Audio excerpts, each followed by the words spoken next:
this is what clergy call, by the way, the summer lessons that are assigned in the lectionary, the dog days of the lectionary, the summer lessons. They're sometimes complicated. They aren't the cool stories that we have that at the rest of the year. It's just kind of weird, random stuff. And in the summer for this year, we're looking at a lot of parables that Jesus used, including this one, this very famous one called the parable of the sower, the person who spreads seeds around. So I was a little reluctant to use it because I just felt, one thing I don't care for about it, I'll just stipulate at the beginning, it's a little judgy. It implies somehow that we have failed in our work as Christians, or that somehow we've done something wrong if not everyone believes our religion and flocks to our churches. And I think that Jesus was speaking in a different time and a different place, and he used what at the time were these somewhat radical teaching techniques of telling stories and letting people extrapolate from them the meaning for their own situation. That only works if they make sense to people. But we are living in a different time, and many of the metaphors and images that Jesus used in the teaching in the parables were clearer, shall we say, in the first century. The puzzle is harder to get to if you don't understand it.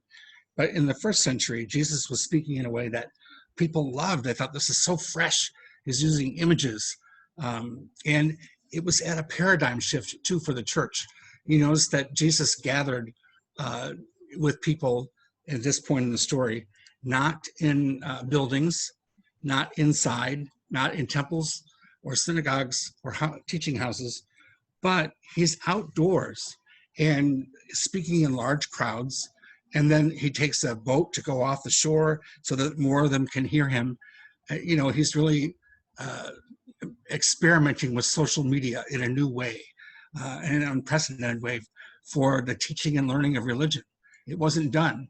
So if we can appreciate that about it, he was an experimenter and trying to get people to think differently about what they thought, about things that they thought there was no answer to or no possibilities.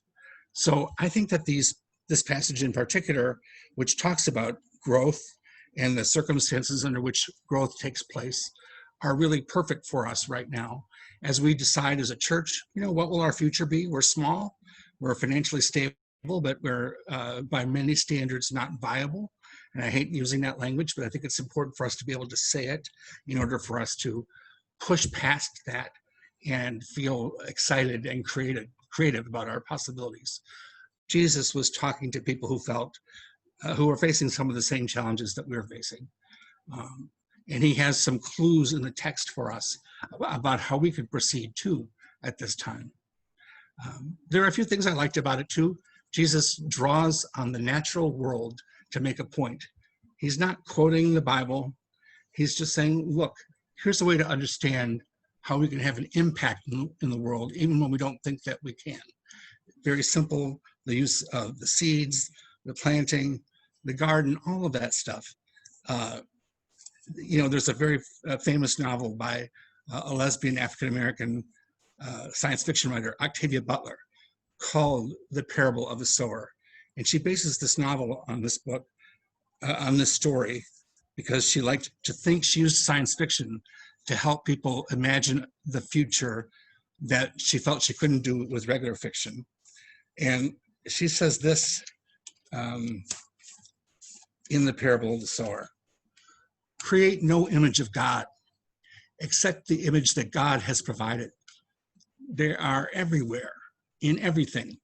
God is change, seed to tree, tree to forest, rain to river, river to sea, grubs to bees, bees to swarm, from one, many, from many, one, forever uniting, growing, dissolving, forever changing. The universe is God's self-portrait. And if we can think about this parable as a way to look at our own situation and separate ourselves a little bit from a first century mindset that liked to divide the world into two kinds of people. There are two kinds of people in the world, Jews and Gentiles. There are two kinds of people in the world, believer and non-believer. And as Christians, we don't need to be reinforced in our thinking in that way. I think we can say that the stuff in here that somehow exalts the virtue of the believer and denigrates to some extent the seeker, the believer, the is not necessary. That doesn't help us think spiritually or in a liberating way. But there are a few clues in the text that I think can help us. And, you know, I also was drawn to it because Monday was Elizabeth's birthday, and she turned 60 something. I won't say what, but she might be older than me. And she, because of our social distancing right now, sat on her front lawn in Alameda and had put by the street side, the curbside, tables with houseplants and small flowering plants there. And she had signs all around saying, "Today's my birthday, celebrate with me and take a free plant." And a lot of people drove by, they beat their horn in support. Many plants found new homes. I thought that was a creative use of what Jesus is talking about here. That, you know, these seeds are not literal. They are values, though, for us that can be guidance for us when we're looking to innovate and do something different and to change. And that's what we're doing right now. Also, I was moved by the simple acts of kindness that people in churches do for each other. I heard that Maritza found a particular kind of seed that Michiko likes to grow in her garden. I think it's Japanese cucumbers. And she sought them out, and even in this time of social distancing, found a way to get them to her so that Michiko could grow these particular things that she loves. And also, I was just thinking about the simple act of beauty each week, because I was looking at pictures from the church in my Instagram, and saw how each week, since I've been there and probably for many years before, both Michiko and Doris have brought fresh cut flowers, and I know others have done that too. And I miss that little bit of beauty that I know comes from the heart. But it's a reminder to us that God is speaking to us, maybe not in words, but inspiring us through acts of kindness and beauty to do something different with our future. So in the first part of the parable, Jesus talks about a sower, someone who just goes around and randomly, indiscriminately, without an apparent plan, throws seeds around in hopefully places that have been prepared, but maybe not, and hopes they'll grow, and then attaches some meaning to it. Jesus, by the way, breaks the rule of parables because he tells you what it means, and you're absolutely like supposed to not do that in a parable. You just want to say, "Jesus, stop. Don't do that. You're ruining the whole strategy of telling a puzzle." So some people say that it wasn't Jesus who gave people the meaning; it was the church later in recounting the story. But I like the image, this part of the image, of random, unconditional, generous acts, doing them without knowing for sure whether they'll have an impact and with no expectation of return. That is also in this text, and I believe that being willing to be generous, lavishly, believing that seeds can grow even in places that other people would not, and seeing with hope. This is the thing that Jesus is modeling for them. You know, don't trip on the literal meaning of it, but what does it move you to?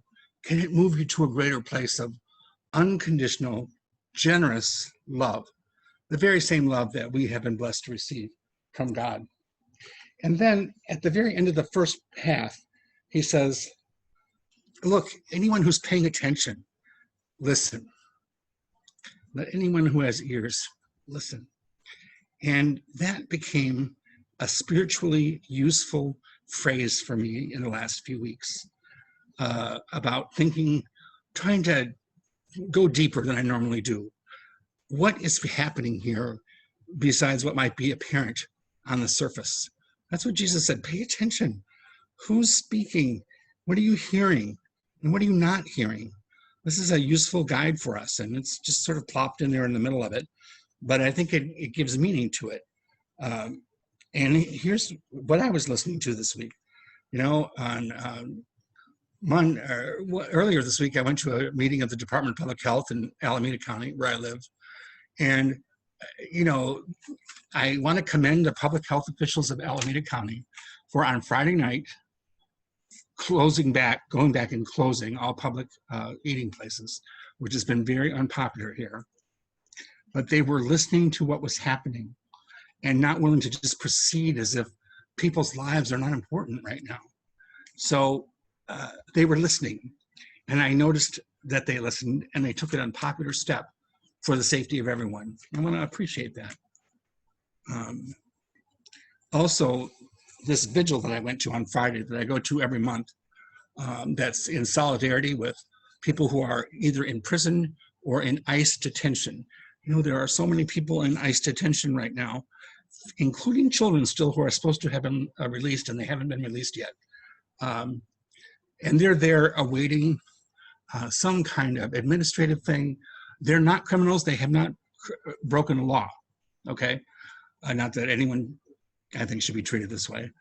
And what I wasn't aware of was that it's not, that there are many Chinese people who are also in this plight. Actually, over the years, I've learned now there are many people from many nationalities.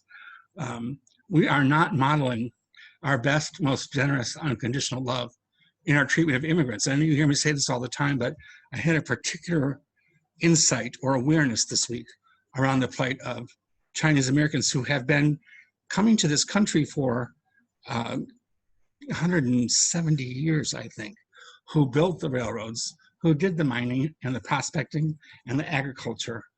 And here's those who have ears, let them hear. They're saying something right now that people are not widely recognizing, that there has been a verifiable uptick in anti-Asian and anti-Asian American bias, verbal and physical violence. Children, especially right now, are being teased by their fellow students about bringing the virus to this country. And where is this being modeled? Where are they learning it? It's just one little thing, but you know, from the time of the Chinese Exclusion Act of 1882, the very first time our country put a limit on immigrants, and specifically aimed at people who had built California, and not only prevented them from attaining citizenship in many instances, but also said they could not own property, vote, be witnesses in court. And this was not reversed until 1943, and it still lingers among us. At this gathering on Friday, I had this moment of identification with them about what it was like in the 80s, and we were talking about AIDS and nobody was paying attention, right? And I had a moment of just complete empathy and recognition when they said to the gathering, there were about 100 of us, you know, well, remember Vincent Chin, I'm sorry. And I did remember Vincent Chin, and they've been talking about this ceaselessly recently. Vincent Chin was killed in Detroit in 1982. I'm from Detroit, because by white auto workers who beat him to death with a baseball bat because they said he was taking away their jobs, because car jobs were being supplanted in their minds by Japanese car companies. Now, of course, Vincent was Chinese. It didn't matter to them. They beat him to death. And here's the thing. They said people barely, and the killers never went to jail. It was considered a crime that did not merit incarceration, even though they did it. They were fined $3,000. What they said was, that's the bounty on the head of an Asian or an Asian American person living in the United States. I remember that period. And what those who have ears, let them hear. What my friends on Friday were saying, this is happening again. People are turning against us, and we don't feel safe, and we don't feel secure. And the worst part is we don't feel that people will stand with us in solidarity. And that's the thing. That's the thing we can do something about. So I know I talk about these issues a lot, but I think that, in the United Church of Christ, we have made a paradigm shift. We are not a denomination that defines ourselves really by creed. We have our historic creeds, but we're really pretty content to let people believe what they want to believe, and that's a strength. But what we do is we stand for inclusion and justice. I'm proud, and I hope you feel proud to see our Black Lives Matter banner on the church right now. And this has got to be important before it becomes something we can't do anything about. I'm urging us to listen to and pay attention to the plight of Asian and Asian American people who are living here and experiencing increased prejudice. I just read this brand new novel, How Much These Hills is Gold, by C. Pam Zhang. We can't see it, if you can see it. I'll put it in the chat or later.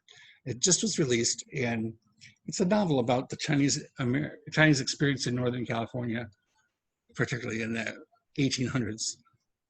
I'm embarrassed at how little I knew about it. And I'm urging us, pay attention before it becomes something we can't do anything about. So the last thing I want to say about this text, as we make decisions about our own future, Jesus promises, and he really does this, but he promises a yield if we'll try and embody the values that we stand for, even if it seems like unpromising ground right now. The United Church of Christ is small. Our little church is small. It doesn't mean we can't have an impact in the present and on the future. We just have to focus and be creative and take risks. So here's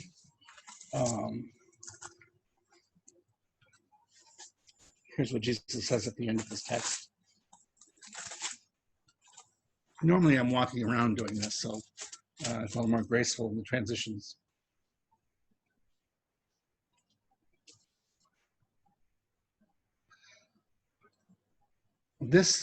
You are the ones who hear the word and understand it, who indeed bear fruit and yields.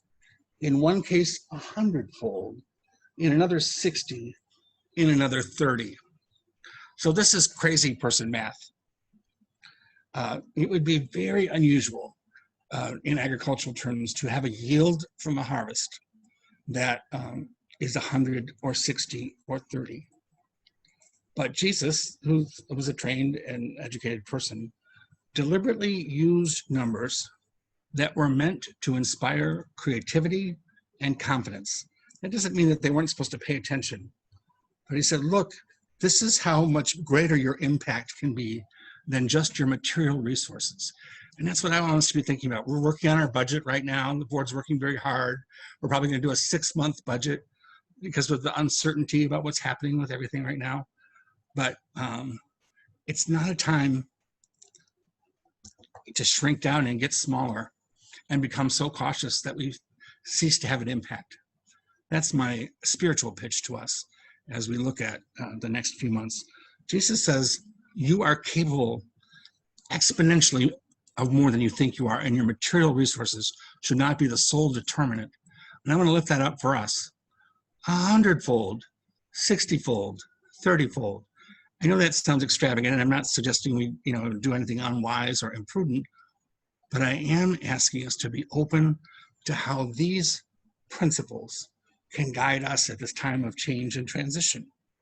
It's a parable that maybe made more sense in the first century, but I still think it still has something to say to us today. So I'm urging all of us, let's be open to change, to creativity, and to leveraging our material and our spiritual resources so we can be the kind of church that people know is their ally, is in solidarity with them, and is determined to make an impact, even if we're very small on a little island in the San Francisco Bay. So that's my pitch. Thanks.